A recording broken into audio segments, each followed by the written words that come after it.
One stone, one giant. The hidden science behind David's victory. The hook, the underdog delusion. We've been told the same story for 3,000 years. A defenseless shepherd boy, a terrifying giant, and a miracle shot that defied the odds. It's the ultimate underdog story. But what if I told you that according to modern ballistics and medical science, David was never the underdog? In fact, from the moment he stepped into that valley, Goliath didn't stand a chance. Today, we are deconstructing the most famous duel in history. We're moving past the Sunday school illustrations to look at the physics of the sling, the medical condition of the giant, and the tactical genius that turned a shepherd into a human railgun. Forget the miracle. Let's look at the science. The weapon, it wasn't a toy. First, let's talk about the weapon. When you hear sling, you probably think of a Y-shaped stick and a rubber band. That's a toy. David was using an ancient military weapon, the projectile equivalent of a 45 caliber handgun. An experienced slinger can whip a stone at speeds exceeding 60 to 90 miles per hour. But it's not just speed, it's density. The stones in the valley of Elah weren't regular rocks. They were heavy barium sulfate, twice as dense as normal stones. Ballistics experts have calculated that a stone thrown by a skilled slinger has the stopping power of a modern handgun. At a distance of 35 yards, David had the accuracy to hit a target the size of a coin. Goliath was wearing 120 pounds of bronze armor, but his forehead was completely exposed.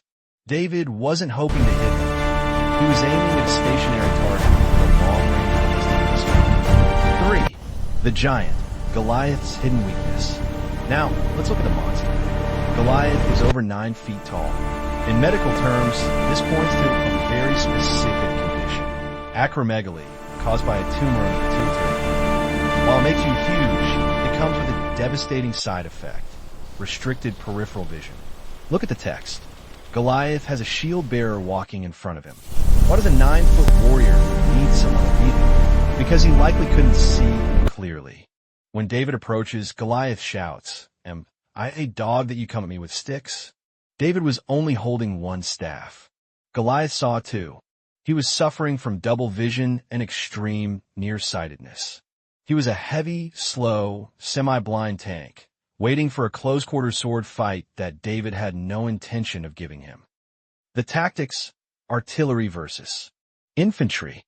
In ancient warfare, there were 3 types of troops: cavalry, heavy infantry, and projectile archers/slingers.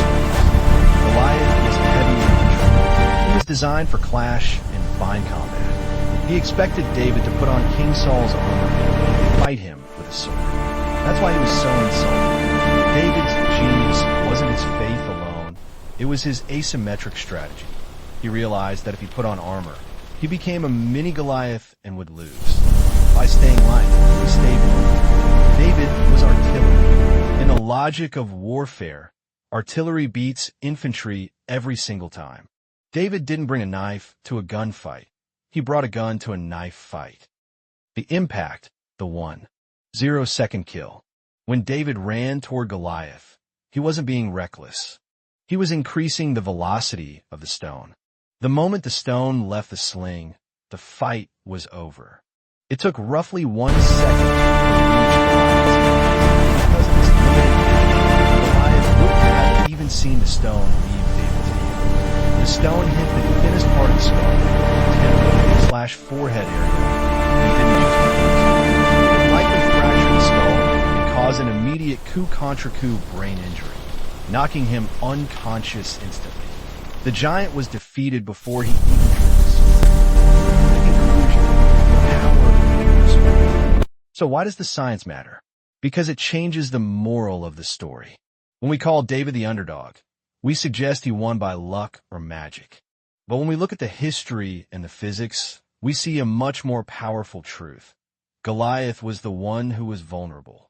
The giants in our lives, the massive problems, the unbeatable systems, often have hidden weaknesses. They are slow, they are rigid.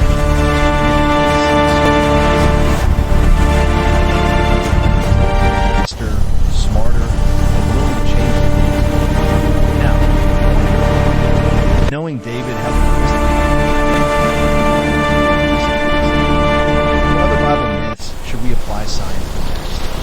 discuss in the comments. Hit that like button if you're never looking at a giant.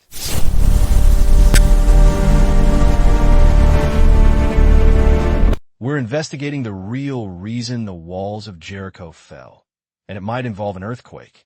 Thanks for watching. Stay sharp.